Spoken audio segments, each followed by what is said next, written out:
Welcome to ClearTask. If you need to type power numbers, also known as exponents, in Microsoft Word, here is the fastest way to format them correctly. Start by typing your base number and the number you want to use as the power right next to each other. For example, to write 10 squared, simply type 1, 0, and 2. Now highlight the number you want to convert into the power. Navigate to the Home tab at the top of your screen.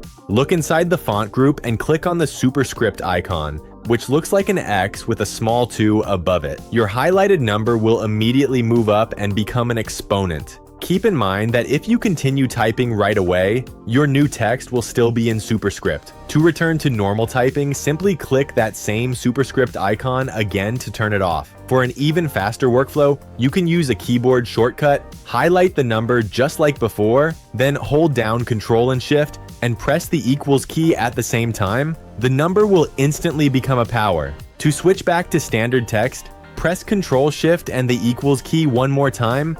That is all it takes to format exponents perfectly in Word. Subscribe to ClearTask for more straightforward professional tutorials